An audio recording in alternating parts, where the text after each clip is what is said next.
ಅಬ್ಬಬ್ಬಬ್ಬಬ್ಬಾ! ನನ್ನ ಮಗ ಇಷ್ಟು ಎಂಜಾಯ್ ಮಾಡ್ಕೊಂಡು ತಿಂತವನೆ ಅಂದರೆ ಈ ರೆಸಿಪಿ ಇನ್ನೆಷ್ಟು ಸೂಪರ್ ಆಗಿರಬೇಡ. ಈ ರೆಸಿಪಿನ ನಿಮಗೂ ಟ್ರೈ ಮಾಡಿ ತಿನ್ನೋಣ ಅಂತ ಅನಿಸ್ತಿದೆಯಾ? ಹಾಗಿದ್ರೆ ಯಾಕೆ ತಡ, ಬನ್ನಿ ಈಗಲೇ ನೋಡೋಣ. ನಾವು ಇಲ್ಲಿ 1.5 kg ಬಾಯ್ಲರ್ ಕೋಳಿನ ತಗೊಂಡಿದ್ದೀವಿ.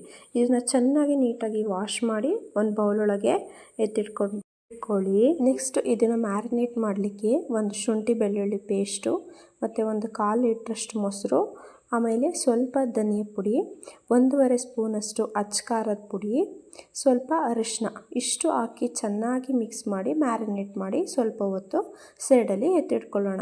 ಒಂದು 1/2 ಅವರ್ ಆದರೂ ಇರಬೇಕು. ಅದಾದ ನಂತರ ಇಲ್ಲಿ ನಾನು ಮಸಾಲೆಗೆ 4 ಟೊಮೊಟೊ, 3 ಈರುಳ್ಳಿ, ಶುಂಠಿ, ನೆಕ್ಸ್ಟ್ ಬೆಳ್ಳುಳ್ಳಿ, ಸ್ವಲ್ಪ ಸಾಂಬಾರು ಸೊಪ್ಪು ಇಷ್ಟನ್ನು ಎತ್ತಿಟ್ಕೊಂಡು ನೆಕ್ಸ್ಟ್ ಒಂದು ಬಾಣಲೆಯಲ್ಲಿ ಸ್ವಲ್ಪ ಬೆಣ್ಣೆ ಹಾಕಿ ಆವಾಗಲೇ ನಾವು ಹೆಚ್ಚಿಟ್ಕೊಂಡಿರೋ ಅಂಥ ಈರುಳ್ಳಿ, ಟೊಮೊಟೊ, ಶುಂಠಿ, ಬೆಳ್ಳುಳ್ಳಿ ಏನಿದೆ ಅದನ್ನೆಲ್ಲ ಹಾಕಿ ಚೆನ್ನಾಗಿ ರೋಸ್ಟ್ ಮಾಡಬೇಕು. ಚೆನ್ನಾಗಿ ರೋಸ್ಟ್ ಆದ ನಂತರ ಒಂದು ಬಟರ್ ಮಸಾಲ ಅಂತ ಬರುತ್ತೆ, ಆ ಬಟರ್ ಹಾಕಿ ಅದನ್ನು ಕೂಡ ರೋಸ್ಟ್ ಮಾಡಿ ಒಂದು ಜಾರಲ್ಲಿ ನಾವು ರೋಸ್ಟ್ ಮಾಡಿರೋ ಅಂಥ ಮಿಶ್ರಣನ ಟ್ರಾನ್ಸ್ಫರ್ ಮಾಡಿ ಇಡಬೇಕು. ಅದಾದ ನಂತರ ಇದಕ್ಕೆ ಸ್ವಲ್ಪ ಕೊತ್ತಂಬರಿ ಸೊಪ್ಪನ್ನ ಆ್ಯಡ್ ಮಾಡಿ ಒಂದು ರೌಂಡು ಮಿಕ್ಸಿ ಮಾಡಿ ನಾವು ಅದೇ ಬಾಣಲಿಯಲ್ಲಿ ಸ್ವಲ್ಪ ಗೋಡಂಬಿ, ಸ್ವಲ್ಪ ಜೀರಿಗೆನ ಸೇರಿಸಿ ಚೆನ್ನಾಗಿ ಅದನ್ನು ಕೂಡ ರೋಸ್ಟ್ ಮಾಡಬೇಕು. ರೋಸ್ಟ್ ಆದ ನಂತರ ಗ್ಯಾಸ್ನ ಆಫ್ ಮಾಡಿ ಒಂದು 5-6 ಲವಂಗ ಹಾಕಿ ನಾವು ರುಬ್ಬಿ ಇಟ್ಕೊಂಡಿರೋ ಅಂಥ ಮಸಾಲದೊಳಗೆ ಇದನ್ನು ಆ್ಯಡ್ ಮಾಡಬೇಕು. ನೋಡಿ ಇಲ್ಲಿ ಯಾವ ಥರ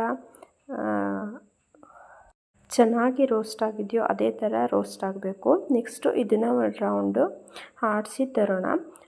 ಎಲ್ಲ ಆದಮೇಲೆ ಇದನ್ನು ಸೈಡಲ್ಲಿ ಇಟ್ಟು ಒಂದು ಗ್ಯಾಸ್ ಮೇಲೆ ಇಟ್ಟು ಅದಕ್ಕೆ ಕಾದ ನಂತರ ಸ್ವಲ್ಪ ಬಟರ್ನ ನೀಟಾಗಿ ಸ್ಪ್ರೆಡ್ ಮಾಡಬೇಕು. ನೀವು ಯಾವ ರೀತಿ ಆಯಿಲ್ನ ಸ್ಪ್ರೆಡ್ ಮಾಡ್ತೀರಾ ಆ ರೀತಿ ನೀಟಾಗಿ ಬಟರ್ನ ಸ್ಪ್ರೆಡ್ ಮಾಡ್ಕೋಬೇಕು. ಆವಾಗಲೇ ಚಿಕನ್ನು ತುಂಬ ಚೆನ್ನಾಗಿ ಬೇಯೋದು.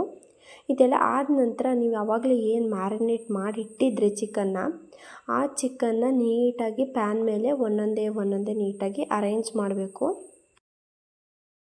ನೋಡಿ ಇಲ್ಲಿ ಯಾವ ರೀತಿ ನೀಟಾಗಿ ಅರೇಂಜ್ ಮಾಡಿ ಇಟ್ಟಿದ್ದೀವಿ ಆ ರೀತಿ. ಇದು ಚೆನ್ನಾಗಿ ರೋಸ್ಟ್ ಆಗಬೇಕು. ಒಂದು ಸೈಡು ನೀಟಾಗಿ ರೋಸ್ಟ್ ಆದಮೇಲೆ 2 ಸ್ಪೂನಿನ ಸಹಾಯದಿಂದ ಇದನ್ನು ತಿರುವಾಕಬೇಕು. ತಿರುವಾಕಿ ಎರಡು ಸೈಡು ಕೂಡ ಚೆನ್ನಾಗಿ ಬೇಯಿಸ್ಕೋಬೇಕು. ನೀವು ಇದನ್ನು ತಿರುವು ಹಾಕೋಕ್ಕೂ ಮುಂಚೆ ಸ್ವಲ್ಪ ಬಟರ್ನ ಆ್ಯಡ್ ಮಾಡಿರಬೇಕು. ನೋಡಿ ಇಲ್ಲಿ ಎಷ್ಟು ಚೆನ್ನಾಗಿ ಬಟರ್ನ ಆ್ಯಡ್ ಮಾಡ್ಕೊಂಡು ನೀಟಾಗಿ ಬೇಯಿಸ್ತಿದ್ದಾರೆ ನಮ್ಮ ಬ್ರದರು. ಆ್ಯಕ್ಚುಲಿ ಇದು ಇವ್ರದ್ದೇ ರೆಸಿಪಿ. ನೋಡಿ ಎಷ್ಟು ಚೆನ್ನಾಗಿ ಬೇಯಿಸಿ ಅದನ್ನೆಲ್ಲ ನೀಟಾಗಿ ಟ್ರಾನ್ಸ್ಫರ್ ಮಾಡ್ಕೊತಿದ್ದಾರೆ. ಆ ರೀತಿ ನೀವು ಚೆನ್ನಾಗಿ ಎರಡು ಸೈಡು ಬೇಯಿಸಿ ಆಮೇಲೆ ಒಂದು ಬೌಲೊಳಗೆ ಟ್ರಾನ್ಸ್ಫರ್ ಮಾಡಿ ಇದನ್ನು ಇಟ್ಕೋಬೇಕು. ಅದೆಲ್ಲ ಆದ ನಂತರ ಒಂದು ಕುಕ್ಕರೊಳಗೆ ಸ್ವಲ್ಪ ಬೆಣ್ಣೆನ ಹಾಕಿ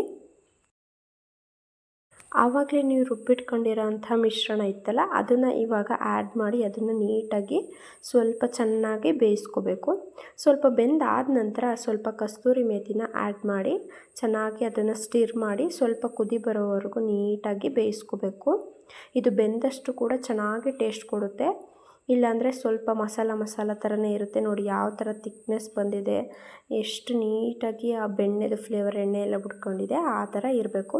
ಅದಾದಮೇಲೆ ಇಲ್ಲಿ ಸ್ವಲ್ಪ ನಿಮಗೆ ತಿಕ್ನೆಸ್ ಎಷ್ಟು ಬೇಕು ನಿಮಗೆ, ಗಟ್ಟಿ ಬೇಕೋ ತೆಳ್ಳಗೆ ಬೇಕೋ ಅಂದರೆ ಜಾಸ್ತಿ ನೀರು ಆ್ಯಡ್ ಮಾಡ್ಕೋಬೋದು, ಗಟ್ಟಿ ಬೇಕು ಅಂದರೆ ಸ್ವಲ್ಪ ಕಮ್ಮಿ ನೀರು ಆ್ಯಡ್ ಮಾಡ್ಕೊಳ್ಳಿ. ಸ್ವಲ್ಪ ನೀರು ಆ್ಯಡ್ ಮಾಡ್ಕೊಂಡ ನಂತರ ಇದನ್ನು ಇನ್ನೂ ಸ್ವಲ್ಪ ಹೊತ್ತು ಬೇಯಿಸ್ಕೋಬೇಕು. ನೀಟಾಗಿ ಇದು ಚೆನ್ನಾಗಿ ಬೇಯಲಿ. ಆದ ನಂತರ ಇದಕ್ಕೆ ಇವಾಗ ಸ್ವಲ್ಪ 1 ಸ್ಪೂನಷ್ಟು ಜೇನುತುಪ್ಪನ ಆ್ಯಡ್ ಮಾಡ್ಕೊಳ್ಳಿ. ಜೇನುತುಪ್ಪನ ಆ್ಯಡ್ ಮಾಡಿದಷ್ಟು ಸ್ವೀಟ್ನೆಸ್ ಇರುತ್ತೆ, ತುಂಬ ಚೆನ್ನಾಗಿರುತ್ತೆ. ಅದನ್ನು ಹಾಕಿ ಸ್ವಲ್ಪ ಮಿಕ್ಸ್ ಮಾಡಿ ಸ್ವಲ್ಪ ಆದ ನಂತರ ನೀವು ಆವಾಗಲೇ ಫ್ರೈ ಮಾಡಿ ಇಟ್ಕೊಂಡಿರೋ ಅಂಥ ಚಿಕನ್ನ ಇದರೊಳಗೆ ಹಾಕಿ ಮಿಕ್ಸ್ ಮಾಡಿ ಚೆನ್ನಾಗಿ ಸ್ಟಿರ್ ಮಾಡಿ ಸ್ವಲ್ಪ ಹೊತ್ತು ಬೇಯಿಸಿಟ್ಕೊಳ್ಳಿ. ನಿಮ್ಗೆ ಏನಾದರೂ ತುಂಬ ಗಟ್ಟಿ ಅನ್ನಿಸ್ತು, ನಂಗೆ ಸ್ವಲ್ಪ ತೆಳ್ಳಗೆ ಬೇಕು ಅಂತ ಅಂದರೆ ಸ್ವಲ್ಪ ನೀರು ಆ್ಯಡ್ ಮಾಡ್ಕೊಳ್ಳಿ. ಅದಾದ ನಂತರ ಲಾಸ್ಟಲ್ಲಿ ಫೈನಲ್ ಟಚ್ ಕೊತ್ತಂಬರಿ ಸೊಪ್ಪನ್ನ ಹಾಕಿ ಸ್ವಲ್ಪ ಹೊತ್ತು ಬೇಯೋಕ್ಕೆ ಬಿಡಬೇಕು. ಸಪ್ಪೆ ಅನಿಸಿದರೆ ಇದಕ್ಕೆ ಸ್ವಲ್ಪ ಸಾಲ್ಟ್ನ ಆ್ಯಡ್ ಆದಮೇಲೆ ನೋಡಿ ಈ ಥರ ಕಾಣಿಸುತ್ತೆ. ನಾನು ಸ್ಟಾರ್ಟಿಂಗಲ್ಲಿ ವೀಡಿಯೋ ತೆಗೆದು ಮರ್ತ್ಕೊಬಿಟ್ಟೆ, ಆಮೇಲೆ ಸ್ವಲ್ಪ ವೀಡಿಯೋ ಬನ್ನಿ. ಇನ್ನೂ ಯಾಕೆ ತಡ, ರೆಸಿಪಿ ಹೇಗಿದೆ ಅಂತ ಕೇಳ್ಕೊಂಡು ಬರೋಣ.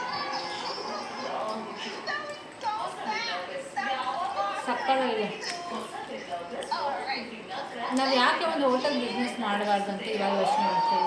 ನಿಜವಾಗ್ಲೂ ಚಿತ್ರ ಹೇಳ್ದಂತೆ ರೆಸ್ಟೋರೆಂಟಲ್ಲಿ ಮಾಡೋದ್ಕಿಂತನೂ ತುಂಬ ಚೆನ್ನಾಗಿತ್ತು. ನಾನು ಕೂಡ ಟೇಸ್ಟ್ ಮಾಡಿ ನೋಡಿದೆ. ವಾವ್ ವಾವ್ ಅನ್ನೋ ರೀತಿ ಇತ್ತು. ನಾನು ಎಷ್ಟು ಎಂಜಾಯ್ ಮಾಡ್ಕೊಂಡು ತಿಂದೆ ಅಂದರೆ ನಿಜವಾಗ್ಲೂ ತುಂಬಾ ಚೆನ್ನಾಗಿತ್ತು. ಈ ರೆಸಿಪಿನ ನನಗೆ ಮತ್ತು ನಿಮಗೆ ಎಲ್ರಿಗೂ ತೋರಿಸ್ಕೊಟ್ಟಂಥ ನಮ್ಮ ಬ್ರದರ್ಗೆ ನಿಜವಾಗ್ಲೂ ಥ್ಯಾಂಕ್ಸ್ ಹೇಳ್ತೀನಿ. ಕೊನೆಯದಾಗಿ ಫೈನಲ್ ಆಗಿ ಅವ್ರ ಹತ್ರನೂ ಕಮೆಂಟ್ಸ್ ಕೇಳ್ಬಿಡೋಣ ಅಲ್ವಾ? ನೋಡೋಣ.